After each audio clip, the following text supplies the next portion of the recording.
बिस्मिल्लाहिर्रहमानिर्रहीम। अस्सलाम वालेकुम। I am Tahir Mahmood, preceptor of mathematics for 10th class. I am with you in lecture number 5. Solution of equation that can be reducible to quadratic form. Student, इससे पहले हम दो type को explore कर चुके हैं, उस रिलेटेड क्वेश्चन को सॉल्व कर चुके हैं। आज हम मज़ीद जो इक्वेशंस हैं जो रिड्यूसिबल हो सकती हैं उनकी टाइप्स को भी देखेंगे और मज़ीद उसके एक्सप्लोर भी करेंगे, उससे रिलेटेड क्वेश्चन भी सॉल्व करेंगे। तो पहली जो इसके साथ हमारे पास टाइप आती है, इसे कहते हैं रेसिप्रोकल इक्वेशन। इसकी आपके पास जो फॉर्म बनती है वो आप देख सकते हैं कि ax4 plus b x cube plus c x square plus b x plus a equal to 0, या इसको एक्स स्क्वेयर के साथ डिवाइड कर लें और कोफिशिएंट ए वाली टर्म्स को अलहदा कर लें, उसमें से ए कॉमन कर लें। इस तरह कोफिशिएंट बी वाली टर्म्स को अलहदा करके उसके बी कॉमन कर लें, तो लास्ट पे आपको सी बच जाएगा एज ए कांस्टेंट। तो ये कोई एक फॉर्म जो है इस तरह की फॉर्म बन सकती है रेसिप्रोकल की। लेकिन इसकी पहचान ये है कि जब हम x को रिप्लेस करें 1 और x के साथ तो इक्वेशन में कोई फर्क ना पड़े, यानी यूं की तू इक्वेशन रहे, तो इसे हम रेसिप्रोकल इक्वेशन कहते हैं। इसको सॉल्व करने का जो मेथड है वो एक एग्जाम्पल के थ्रू देखते हैं और उसको समझने की कोशिश करते हैं। तो एग्जाम्पल हमारे पास है 2x4 minus 5x cube minus 14x square minus 5x plus 2 equal to 0। तो स्टूडेंट, आपने देखा कि इसमें लीडिंग वेरिएबल x4 है, फिर x क्यूब है, फिर स्क्वेयर है, फिर x है और फिर एंड पे कांस्टेंट है। तो इसे क्वाड्रेटिक इक्वेशन भी कहते हैं। अब ये सूत्रल हमारे पास है। अब क्या करते हैं जी, सबसे पहला काम तो हम ये करते हैं कि इस इक्वेशन को x स्क्वेयर के साथ डिवाइड कर लेते हैं। हर टर्म को x स्क्वेयर के साथ डिवाइड कर लेते हैं। अब डिवाइड करने के साथ हमारे पास क्या चीज़ बनी, हमने देखा कि यहाँ से हमारे पास 2x4 over x square minus 5x cube over x square minus 14x square over x square minus 5x over x square plus 2 over x square equal to 0। यहाँ से कुछ टर्म्स सिंप्लीफाई होने के बाद 2x स्क्वेयर बचेगा, यहाँ से simplify होने के बाद 5x बचेगा और ये एक्स स्क्वेयर से आपस में कट जाएगा, तो जस्ट ओनली माइनस 14। यहाँ 5 ओवर एक्स बचेगा और 2 ओवर एक्स स्क्वेयर। और नेक्स्ट हमारे पास देखेंगे वही चीज़। अब कोफिशिएंट ए का मतलब है यहाँ 2 आ रहा है, तो 2 वाली टर्म्स को इकट्ठा किया और 2 हमने इसमें से कॉमन कर लिया। इस तरह 5 वाली टर्म्स को कोफिशिएंट 5 वाला इनको इकट्ठा कर लिया और उसमें से 5 को कॉमन कर, लास्ट पे 14 एज ए सी। देखें आपने उसी तरह की सूरत हाल जो भी हमने लास्ट पे इसकी टाइप को समझा था। आज इसकी नंबरिंग कर दें। क्वेश्चन 1 नंबरिंग करने के बाद अब जो लीस्ट वैल्यू है ये एक्स स्क्वेयर प्लस 1 और एक्स स्क्वेयर है, एक्स प्लस 1 और एक्स, इसको हम क्या करते हैं किसी एक वेरिएबल के इक्वल सपोज कर लेट से हम कहते हैं वाई के इक्वल हम कर लेते हैं। तो सपोज कर लेते हैं जी एक्स प्लस 1 और x is equal to y. अब उसमें स्क्वेयर वाली टर्म्स भी है तो स्क्वेयरिंग ऑन बोथ साइड कर लेते हैं। स्क्वेयर करने के बाद नहीं यहाँ फार्मूला लग जाएगा a plus b whole square वाला, तो a square plus b square plus 2ab का फार्मूला ओपन कर दिया यहाँ एज इट इज। अब एक्स स्क्वेयर प्लस 1 एक्स के ये प्लस का 2 था, इधर आके माइनस का 2 हो गया। अब बड़ा आसान हो गया, जहाँ एक्स प्लस 1 और एक्स था उसकी जगह वाई लगा दिया, जहाँ पे एक्स स्क्वेयर प्लस 1 और एक्स है उसकी जगह वाई स्क्वेयर माइनस 2 सब्स्टिट्यूट कर दिया। अब देखते हैं जी इक्वेशन 1 में इनकी वैल्यूज पुट करते हैं। पुट करने के साथ वहाँ देखा 2 एक्स स्क्वेयर प्लस 1 और एक्स था, तो एक्स स्क्वेयर प्लस 1 एक्स की वैल्यू हमारे पास आ रहा है वाई स्क्वेयर माइनस 2, और जबकि माइनस 5 इंटू एक्स प्लस 1 और एक्स था तो उसकी जगह क्या लगा दिया वाई माइनस 14 इक्वल टू 0। 2 को मल्टीप्लाई कर दिया तो 2y square minus 4 minus 5y minus 14 equal to 0। Simplify करना माइनस 14 और minus 4 that equal to minus 18। अब तो बहुत आसान काम हो गया।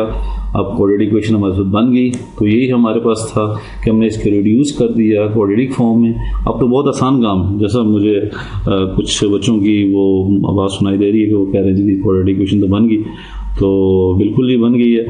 तो इसमें आप ये भी कर सकते हैं कि अब आपकी अपनी चॉइस है, आप मिड टर्म लगाना चाहें, फैक्टराइजिंग करना चाहें, कॉम्प्लेक्स स्क्वायर करना चाहें, क्वाड्रेटिक फार्मूला लगाना चाहें, तो ये it is up to you. लेकिन यहाँ हम आसानी के लिए फैक्टराइज कर लेते हैं, मिड टर्म ब्रेक जिसे हम कहते हैं। तो 2 18 और 36 -36 ऐड सब्ट्रैक्ट करें तो -5 आए। तो शाबाश, बहुत अच्छे जी, शाबाश, आपने बहुत अच्छा कहा जी कि हमारे पास 9 और 4 ही बन रहे हैं। तो 9 के साथ मिड वाला साइन 9 के साथ तो पॉजिटिव 4 के साथ लग जाएगा। तो हमने देखा कि 2y² + 4y - 9y - 18 = 0। शाबाश, आप बता रहे हैं पेयर बनेगा, बिल्कुल नहीं बनेगा पेयर बना लें, डायरेक्ट कॉमन कर लें, it is up to you. तो ये हमने 2y कॉमन कर लिया इसमें से, पहली दो टर्म में से, तो यहाँ से y + 2 बच गया। इस तरह -9 कॉमन कर दिया तो साइन ब्रैकेट लग रहा है, तो फिर अंदर भी साइन चेंज हो जाएगा, y + 2 आ गया, तो y + 2 कॉमन हो गया और 2y - 9 = 0। तो ये हमारे पास फैक्टर्स, लीनियर फैक्टर्स हमारे पास बन चुके हैं। अब अलग-अलग = 0 रखते हैं, y + 2 = 0 और 2y - 9 = 0। लेकिन हम लोग जानते हैं कि इक्वेशन में तो हमारा वेरिएबल x है, तो हम क्या करते हैं कि y को दोबारा से रिप्लेस करते हैं x की फॉर्म में, क्योंकि हमें पता है कि y की वैल्यू क्या है, x + 1 और x। तो हमने y की जगह x + 1 और x लगा दिया, 2 as it is = 0। वही सिम्प्लीफिकेशन, डिनोमिनेटर हमारा x आ रहा है, तो जो भी सब के ओवर में आ रहा है इससे हम क्या कर लिए, सब टर्म्स को मल्टीप्लाई कर दिया, x को x के साथ मल्टीप्लाई कर दिया, x + 1 और x को भी x से मल्टीप्लाई कर दिया और 2 को भी x से मल्टीप्लाई। ये दो टर्म्स वापस में कैंसिल होगी, यहाँ से बच गया x² + 2x + 1 = 0। देखें x की फॉर्म में इक्वेशन बन गई। अब इसको आपकी देखें, ये फार्मूला नहीं बन रहा है, शाबाश, कोई कह रहा है जी, किसी की आवाज़ आ रही है ये फार्मूला है, बिल्कुल फार्मूला है जी, a² + b² + 2ab वाला फार्मूला है, यानी a + b होल स्क्वायर का। तो a x है, b 1 है, तो x + 1 होल स्क्वायर = 0। इसको 0 taking root on both side, just x + 1 बचा, तो x की वैल्यू क्या आ जाएगी, -1। इसका दूसरी वैल्यू भी जो है जी हमारे पास, वो क्या है, 2 × x + 1 और x - 9 = 0। मल्टीप्लाई कर दिया 2 को, 2x 2/x - 9 = 0। उसी तरह x को वन टर्म से मल्टीप्लाई कर दिया और बाकी सिंप्लीफाई कर लिया, तो हमारे पास बच गया 2x² + 2 - 9x = 0। अरेंज कर लिया, 2x² - 9x + 2 = 0। 2 to the 4। अब ज़रा इसको मिड टर्म लगाना मुश्किल है, तो जब मैंने आपको एक चीज़ बताई थी कि जब कोई चीज़ मुश्किल लग रही हो तो आसान इक्वेशन को सॉल्व करने का मेथड क्या जी, क्वाड्रेटिक फार्मूला लगा लें। तो यहाँ हमारे पास a की वैल्यू 2, b की वैल्यू -9, c की वैल्यू 2 हमने अलग कर दी, क्वाड्रेटिक फार्मूला लिखा, उसमें वैल्यूज़ लगा ली, -b + -b² - 4ac whole / 2a। तो माइनस फार्मूले वाला यहाँ भी b की वैल्यू माइनस है, प्लस माइनस b², b की वैल्यू -9 होल स्क्वायर -4, a की वैल्यू 2, c की वैल्यू भी 2। तो हमारे पास आ जाएगा 9 plus minus minus plus 81 -4 2 to the 4 4 4 है 16, तो ओवर 4 2 to the 4 आ जाएगा। तो हमारे पास यहाँ से वैल्यू आ गई 9 + -65/4। मजीद सिम्प्लीफाई नहीं हो सकता, तो लिहाजा हमारे पास वैल्यूज़ आ गई हैं। So roots are -1 and +9 + -√65/4। शाबाश जी, कह रहे हैं जी रूट्स आ चुके हैं, तो फिर सोल्यूशन सेट तो लिखना ही है, शाबाश। तो सोल्यूशन सेट हमने साथ लिख दिया। अब आपका दिल कर रहा है कि जी हमें भी कोई क्वेश्चन बताएं, हम भी करें। तो जब आपका दिल करे तो ऐसा कैसे हो सकता है कि आपको क्वेश्चन ना बताया जाए।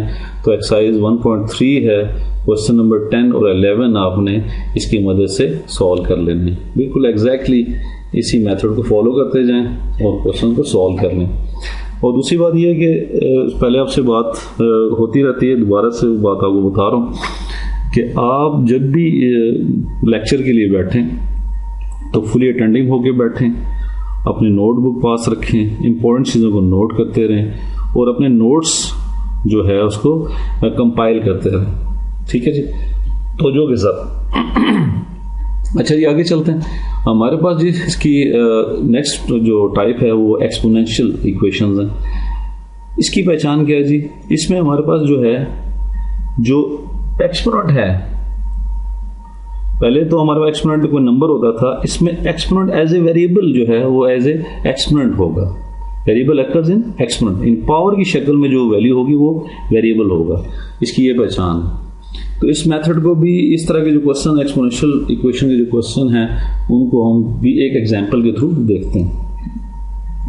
उसमें जी हमारे पास है example, solve 5⁻1 + x plus 5⁻1 - x equal to 26। यहाँ देखा कि पावर में वेरिएबल आ गई, बेस एक नंबर है जबकि पावर में वेरिएबल है, बेस नंबर पावर एक वेरिएबल। अच्छा, आपने देखा होगा कि बेसिस सेम हो तो पावर ऐड हो रही थी, बेसिस सेम हो पावर क्या होती है, ऐड होती है। तो बेसिस सेम है, वो प्रोडक्ट की फॉर्म में हो तो पावर ऐड होती है। तो हम क्या करते हैं कि यहाँ से इसको सेपरेट कर लेते हैं, नहीं 5⁻1 भी है, 5⁻x भी है, 5⁻1 भी है, 5⁻−x भी है। तो देखते हैं जी हम इसको सोल्यूशन में हमने क्या किया, सोल्यूशन में हमने इनको सेपरेट कर लिया। ठीक है जी, 5⁻1 लिखते नहीं, dot 5⁻x 5 as it is और 5⁻−x। किसी वेरिएबल पावर नेगेटिव हो तो हम पॉजिटिव कैसे बनाते हैं, शाबाश आवाज़ आ रही है जी, ओवर में ले जाते हैं, बिल्कुल ठीक है। तो हम इसको ओवर में ले गए यहाँ तक। अब मुझे पता है, अब मुझे पता लग गया कि ये पॉजिटिव टर्म्स में बन चुकी है। अब क्या करें, ये जो वैल्यू आपके पास है शुरू में, ये 5⁻x जो वेरिएबल एक्सपोनेंशियल फॉर्म में वेरिएबल आ रहा है, इसको आपने इसी को सपोज कर लेना किसी एक नंबर के इक्वल, जैसे y हम ले लेते हैं। तो हमने क्या किया, 5⁻x = y। अब जहाँ 5⁻x वहाँ क्या लगा देना, y लगा लेते हैं जी। 5y + 5/y इक्वल टू क्या आ जाएगा, 26। 5y + 5/y equal to 26। Okay जी, बिल्कुल ठीक है जी। आप बिल्कुल बता रहे हैं कि y को, हर टर्म को y के साथ मल्टीप्लाई कर लेते हैं। तो हर टर्म्स को हमने y के साथ मल्टीप्लाई कर दिए, ये दो आपस में तो कट जाएंगी, तो बाकी बचेगा जी 5y² + 5y, और ये यहाँ से प्लस का 26 था, उठा के इधर ले आए तो -26 इक्वल टू 0 हो जाएगा। ये पॉजिटिव के साथ हमारे पास एक, ये देखें क्वाड्रेटिक इक्वेशन बन गई। ओहो, आप कह रहे हैं जी क्वाड्रेटिक इक्वेशन बन गई तो आप खुद सॉल्व कर लेंगे, चलें अच्छी बात है, आप सॉल्व कर सकते हैं। अभी आप माशाल्लाह काफ़ी इससे फेमिलियर हो चुके हैं इन चीज़ों से। जितनी आप प्रैक्टिस करते जाएंगे, जितने इनकी इससे अपने गो थ्रू होते जाएंगे, ये आपके लिए आसान होता जाएगा। अच्छा जी, हमारे पास 5 × 25 आना चाहिए, मिड में नेगेटिव, दोनों के साथ नेगेटिव होगा, तो 25 × 1 = 25, तो दोनों के साथ नेगेटिव साइन, तो 5y² - 25y - y + 5 equal to 0 हो गया। आवाज़ें आ रही, पेयर बनाना है जी, बना लें जी, पेयर बना लें, पहली दो वैल्यूज़ का पेयर, लास्ट दो वैल्यूज़ का पेयर, लेकिन माइनस रहने अंदर भी साइन तब्दील हो जाएगा। पहली दो टर्म में से 5y कॉमन हो गया, तो 5y - 5 बचा, कुछ भी नहीं है तो एज इट इज़ 1 तो ऑलरेडी होता है। 5y - 5 कॉमन हुआ और 5y - 1 इक्वल टू 0। ओके जी, बिल्कुल हो गया। अब लीनियर प्रोडक्ट आ चुका है, फैक्टर्स आ चुके हैं, तो हम क्या करते हैं, लहदा इक्वल टू 0 लेते हैं और इसकी y की वैल्यू भी लगा लेते हैं। लहदा 0 लिया और y की हमने वैल्यू भी लगा दी, 5⁻x - 5 इक्वल टू 0 लगा दिए। इसको सिंप्लीफाई कर लेते हैं, -5 उठा के ले। अब देखिए बेसिस सेम है, 5⁻x और 5⁻1, बेसिस कैंसिल कर दी जाए तो x की वैल्यू क्या आ जाएगी, 1। ठीक हो गया, इसको तो अच्छी तरह समझ लें। अच्छा, दूसरी टर्म है जी 5y - 1 इक्वल टू 0 है, इसमें भी हम वैल्यूज लगा लेते हैं, इसमें भी दोबारा वैल्यूज हमने लगा ली। 5 की जगह 5 एज इट इज, y की जगह 5⁻x - 1 इक्वल टू 0। अच्छा, अब क्या करें, -1 उठा के सबसे पहले उधर ले जाते हैं। ठीक है, अब 5⁻x मल्टीप्लाई हो जाता है, क्या कर दूँ, डिवाइड कर दूँ। ओके, डिवाइड कर दिया। अब हमें यहाँ 5⁻x है, ये 1/5 है, तो इसको उठा के ऊपर ले जाएं तो 5⁻1 आए। देखिए बेसिस फिर सेम है, तो x की वैल्यू आपस में क्या, x की वैल्यू क्या आ जाएगी, -1। शाबाश जी, कोई कह रहा है जी कि सोल्यूशन रूट्स तो आ चुके हैं, तो ये तो माशाल्लाह आप काफ़ी तेज़ होते जा रहे हैं माशाल्लाह। तो आप क्या करेंगे जी, सोल्यूशन साइड लिख लेंगे। ओके जी, सोल्यूशन साइड लिख लेते हैं। तो इसमें रूट्स की वैल्यू हमें 1 और -1 है, तो सोल्यूशन साइड में हमारे पास 1 और -1 आ जाएगा। एज यूजुअल आपका दिल कर रहा है कि इससे रिलेटेड भी क्वेश्चन आप करें, क्योंकि ये आपको लग रहा है कि बड़े आसान से क्वेश्चन हैं, तो बिल्कुल ठीक है जी, आप क्वेश्चन कर सकते हैं। तो क्वेश्चन नंबर एक्सरसाइज के 12, 13 और 14 हैं। 14 बहुत ही आसान सा, बिल्कुल एग्जाम्पल से काफ़ी हद तक मिलता जुलता है। तो 12 और 13 के थोड़ा सा मैं आपको क्वेश्चन को थोड़ा सा सिंप्लीफाई करता हूँ, बाकी आपके लिए छोड़ते हैं। चलते हैं जी फिर क्वेश्चन नंबर 12 पे। क्वेश्चन नंबर 12 जो है क्या लिखा हुआ जी, 4.2 + 1 - 9.2 + 1 = 0। स्टूडेंट यहाँ पे आप देखेंगे कि यहाँ पे हमारे पास आ रहा है 4.2 + 1। तो सब 4 तो अलहदा है, इसको हम बेसिस इसका मतलब बेस 2 है, तो मैं इसको अलहदा कर सकता हूँ 2 × 2 और ये तो एज इट इज़ है। तो मैंने क्या किया कि 4.2 एज इट इज़ और 2 × इसको लिख दिया। पावर के पावर आपस में क्या होती है, मल्टीप्लाई। तो मैं इसको इस फॉर्म में भी लिख सकता हूँ, 4 × 2 = 8 हो गया, 2 x होल का स्क्वायर, ये दोनों आपस में क्या हो जाएंगे, मल्टीप्लाई, -9.2 + 1। ओके जी, ये जो वैल्यू है 2 x हम क्या सपोज कर लेते हैं, y हमने सपोज कर लिया। तो अब देखिए क्या बनता है, 8y² - 9y + 1 = 0। ओके जी, ये आपके लिए बड़ी आसान है, क्वाड्रेटिक फॉर्म बन चुकी है। आप कह रहे हैं बड़ा आसान है, ठीक है जी, आसान ही है। तो आप इसको सॉल्व खुद ही अब इसकी मदद से, एग्जाम्पल जो भी की उसकी मदद से आगे इसको सॉल्व कर सकते हैं। कोई क्वेरी हो तो आप बिल्कुल मैसेज करें, तो इंशाल्लाह उसका भी रिप्लाई कर दिया जाएगा। क्वेश्चन 12 हो गया। अब एक्सरसाइज क्वेश्चन नंबर 13 पे चलते हैं। 13 क्वेश्चन हमारे पास है, solve the equation 3⁻²x + 2 = 12.3⁻x - 3 = 0। सबसे पहले स्टैंडर्ड फॉर्म बनाते हैं और उनको सेपरेट कर लेते हैं। बेसिस सेम हो तो पावर ऐड होती है, अलग फिर उसी तरह डॉट की फॉर्म में लिखते हैं। 3 का स्क्वायर आ जाएगा और 3⁻2x आ जाएगा, और ये -12x + 3 = 0। ओके, ये 3 की पावर 2, इसका मतलब 9 आ जाएगा, और 3⁻x होल की पावर 2 - 12.3⁻x + 3 = 0। अब 3⁻x को हम क्या किसी वेरिएबल के इक्वल सपोज कर लें, जैसे y, 3⁻x = y। इक्वेशन बन जाएगी 9y² - 12y + 3 = 0। शायद बच्चों की आवाज़ आ रही है जी, हाँ आगे कर लेंगे। ओके जी, कर सकते हैं। तो इसको भी आपने खुद सॉल्व करना है, लेकिन थोड़ा सा इसको मज़ीद थोड़ा सिंप्लीफाई कर लें। 3 इसमें कॉमन कर लिया, तो 3 3 = 9, 3 4 = 12, 3 1 = 3। ओके जी, इसका फर्दर 3 डिवाइड कर देंगे, सिंपल आपको इक्वेशन बन जाएगी 3y² - 4y + 1 = 0। तो इसको आप सिंप्लीफाई कर लें और एंड पे इसमें वैल्यूज लगा लें। ठीक हो गया जी। इंशाल्लाह उम्मीद है कि इस एग्जाम्पल और इन क्वेश्चंस की जो मदद से आप इन क्वेश्चंस को बड़ी आसानी से सॉल्व कर सकते हैं। नेक्स्ट चलते हैं जी, हमारे पास है टाइप लास्ट वाली है 5। लीनियर फैक्टर्स यानी 4 फैक्टर्स होंगे, मल्टीप्लाई हो रहे होंगे। तो अब इसमें देखें, पहले फैक्टर में x + a है, x + b है, x + c है, x + t है, = k है। तो इस लीनियर फैक्टर्स आपस में प्रोडक्ट फॉर्म में हैं। हमने इस तरह की अरेंजमेंट करनी है कि ये जो कांस्टेंट्स हैं, वो इससे 2 कांस्टेंट जो हैं वो उसका जो सम हो वो अदर जो 2 बचेंगे उनके 2 के सम के इक्वल होना चाहिए। जैसे सपोज दैट लेट पहले a और b को अगर मैं ऐड करूं तो उसका सम जो है वो लास्ट c + t इसके सम के इक्वल होना चाहिए। जैसे मैंने लिख दिया फिर a + b = c + t होना। इस तरह की हम अरेंजमेंट फैक्टर्स की करके सॉल्व कर सकते हैं। थोड़ा सा इसको इन जो ये टाइप है इसको आसानी से समझने के लिए एक क्वेश्चन करते हैं, तो उससे आपको सही समझ में आ जाएगी ये बात जो यहाँ को लिखा हुआ है जो आपके सामने कि a + b = c + d कैसे होगा। तो इस एग्जाम्पल के थ्रू इंशाल्लाह सोल्यूशन में आपको काफ़ी हद तक बात समझ में आ जाएगी।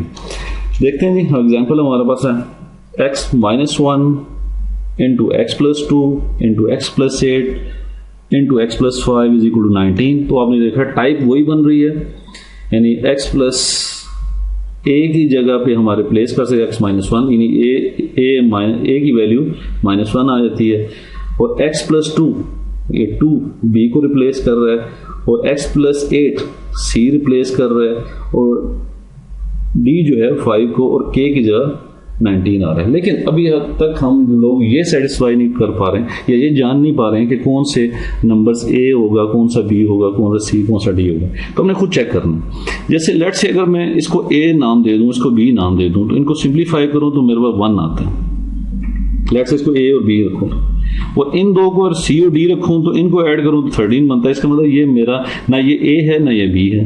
अच्छा आगे फर्स्ट को और थर्ड को देखता हूँ, -1 + 8 तो सॉल्व करने से हमारे पास आता है 7 और 2 ये बाकी बचा फिर 2 और +5 7। इसका मतलब मुझे मेरे अरेंजमेंट क्या है, ए की वैल्यू होगी -1 और बी की वैल्यू क्या होगी 8 और सी की वैल्यू क्या होगी 2 और डी की वैल्यू क्या होगी 5। अब तो बड़ा आसान हो गया, अरेंजमेंट कर लेते हैं जी x-1 और x + 8 की और इसी तरह x + 2 और x + 5 की अरेंजमेंट कर लेते हैं ताकि ये कंडीशन जो सेटिस्फाई हो सके। अच्छा जी अरेंजमेंट हमने कर ली। अब आपको बात समझ में आ गई कि ए की वैल्यू -1, बी की वैल्यू 8, सी की वैल्यू 2, डी की वैल्यू 5। ओके जो है वो एज इट इज हमारे पास रहेगा।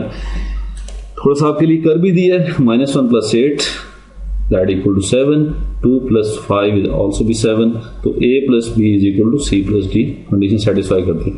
अच्छा फर्स्ट दो लीनियर फैक्टर इनको मल्टीप्लाई करें, लास्ट दो जो है लीनियर फैक्टर्स इनको आपस में मल्टीप्लाई करें तो आप देखेंगे कि इनको सिंप्लीफाई करने के बाद x² + 7x - 8 -1 8 -8 आता है। इसी तरह x को x के साथ किया, फिर x को 5 के साथ किया, फिर 2 को x के किया और 2 को 5 से 10 हमारे पास आ जाएगा। तो देखा आपने कि जब हम a + b और c + d वाला कर लेते हैं, अरेंजमेंट करके मल्टीप्लाई करते हैं तो पहली दो टर्म सिमिलर आ जाती हैं। देखा होगा ये टाइप की खास एक किस्म की आइडेंटिफिकेशन है कि जब इनको मल्टीप्लाई करेंगे तो पहली दो टर्म्स जो है वो सिमिलर होंगी, क्वाड्रेटिक इन दोनों होंगी तो क्वाड्रेटिक फैक्टर्स होंगे, तो पहली दो टर्म्स जो हैं उनमें सिमिलैरिटीज होंगी। अब कुछ आवाज़ें आ रही हैं जी, इसी को सपोज करना पड़ेगा। बिल्कुल जी, इसी को सपोज एक वेरिएबल के इक्वल सपोज कर लेते हैं, जैसे y तो 7x² + 7x that equal to y। Okay जी, फिर क्या कर लें, वैल्यूज लगा लें, आगे चल के देखते हैं जी। हमारे पास सब्स्टिट्यूट करते हैं, क्वेश्चन जो है हमारे पास जो है इसकी ये 1 जो है इसको 1 हमने बनाया हुआ है, यहाँ लगा लेते हैं तो हमारे पास इक्वेशन बन जाती है। उसको सिंप्लीफाई करने के बाद उसको मिड टर्म लगा लिया, ये हमारे पास बनी हुई थी इक्वेशन y - 8 और y + 10 = 19। अच्छा जी मल्टीप्लाई करें तो y² - 8y + 10y -80 और ये वाला उठा के -19 उधर ले जाएं = 0 कर दें तो हमारे पास आ जाएगा y² + 10y - 8y -80 -19 = 0। ओके जी अरेंज कर लेते हैं, y² + 2y - 99। ओके जी ये क्वाड्रेटिक इक्वेशन बन गई। स्टूडेंट आप तो माशाल्लाह काफ़ी तेज़ हो गए, आप कह रहे हैं मिड टर्म लगा लेते हैं, बिल्कुल लगा लीजिए, वो वैल्यू भी उतारेंगे 11 और 9 होगा। ओके जी 11 9s 99, 11 साथ पॉजिटिव साइन और 9 के साथ नेगेटिव साइन लगाते हैं जी, -y² - 9y + 11y - 99 = 0। शाबाश पेयर बना लेते हैं या डायरेक्ट कॉमन कर लें, y कॉमन कर लिया, y - 9 11 कॉमन कर लिया, y - 9 = 0। अच्छा जी y - 9 × y + 1 = 0। y की वैल्यू जो है उसको y - 9 = 0 और y की वैल्यू हम लगा लेते हैं x² + 7x - 9 = 0। मिड टर्म तो नहीं हो सकता, इसका मतलब है जब ये चीज़ नहीं पॉसिबल तो हमारे पास क्वाड्रेटिक फार्मूला है। हम देखते हैं जी हमारे पास a की वैल्यू 1, b की वैल्यू 7, c की वैल्यू -9 आ जाती है। क्वाड्रेटिक फार्मूला लगा लेते हैं, x = -b + -b² - 4ac whole over 2a। Values लगाई, -7 + -7 + 49, 4 9 36, माइनस का माइनस प्लस हो जाएगा 36/2। तो दूसरी साइड पे हमारे पास वैल्यू आती है y + 11 = 0। y की वैल्यू फिर लगा दी, x² + 7x + 11 = 0।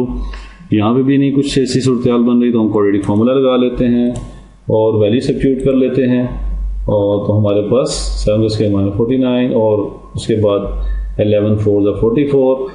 तो रिजल्ट हमारे पास कुछ इस तरह की फॉर्म में आता है, x = -7 + -49 + 36/2 दैट = 85।